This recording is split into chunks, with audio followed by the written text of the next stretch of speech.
مجالد بن سعید رحمۃ اللہ علیہ کہتے ہیں کہ میں نے شعبی صاحب سے پوچھا کہ یہ بات ضرب المثل ہو گئی ہے کہ شریح لومڑی سے بھی زیادہ ہوشیار ہے، اس کی کیا اصل ہے؟ تو انہوں نے مجھ سے اس کی وجہ بیان کی کہ شریح قاضی رحمہ اللہ تو ان کے زمانے میں نجب کی طرف چلے گئے تھے، اور جب یہ نماز پڑھنے کے لیے کھڑے ہو جاتے تو ایک لومڑی آ کے ان کے سامنے کھڑی ہو جاتی اور ان کا دھیان بٹاتی، اور ان کے سامنے مضحکہ کا حیض حرکات کیا کرتی نا، جس سے نماز میں ان کا دھیان بڑھ جاتا۔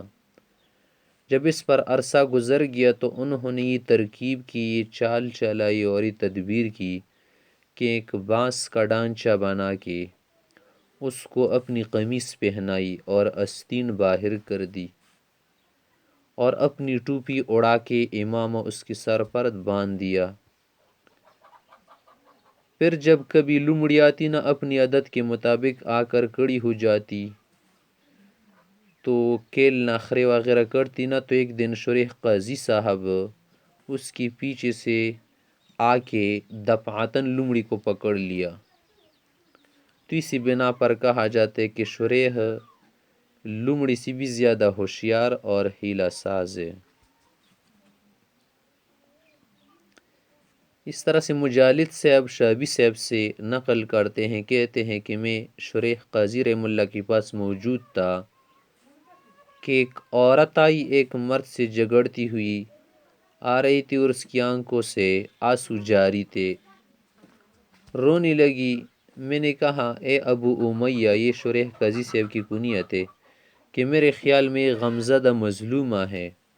انہوں نے جواب دیا اے شعبی، یوسف کے بھائی بھی تو، یعنی یوسف علیہ السلام کے بھائی بھی تو رات کو اپنے باپ کے پاس آ کر روتے ہوئے آئے تھے، تو رونا جو ہے نا مظلومیت کی دلیل نہیں ہے۔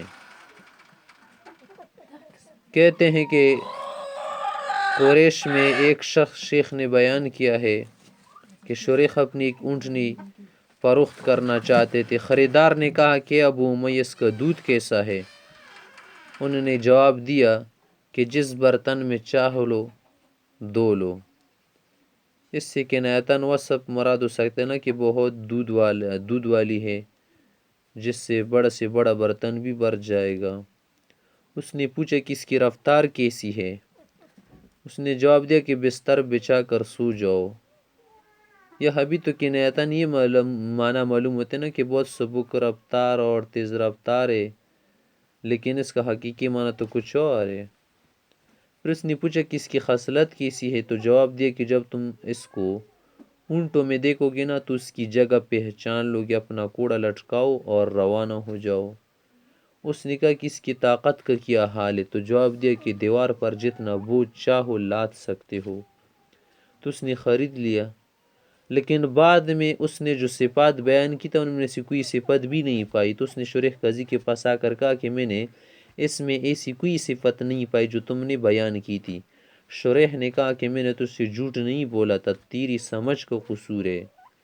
پھر بھی حضرت قاضی صاحب نے اس سے کیا کر دیا، بیع فسخ کر کے معاملہ کیا کر دیا، ختم کر دیا۔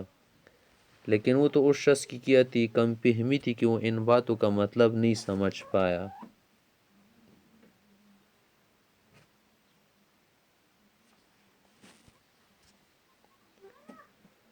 کہتے ہیں کہ عدی بن ارطاط شریح کے پاس آئے، جب وہ مجلس قضا میں بیٹھے تھے تو کہنے لگے کہ آپ کہاں ہیں؟ شریح نے جواب دیا تمہارے اور دیوار کے درمیان۔ انہوں نے کہا اچھا میری بات سنو۔ شریح نے کہا اس مجلس میں اسی لیے تو بیٹھا ہوں۔ عدی نے کہا کہ میں اہل شام میں سے ہوں۔ شریح نے کہا ہمارے دوست ہمارے قریب۔ پھر اس نے کہا کہ میں نے اپنی قوم کی ایک عورت سے شادی کی۔ شریح نے کہا خدا برکت دے، آپ کو اتفاق سے رکھے اور بیٹے دے۔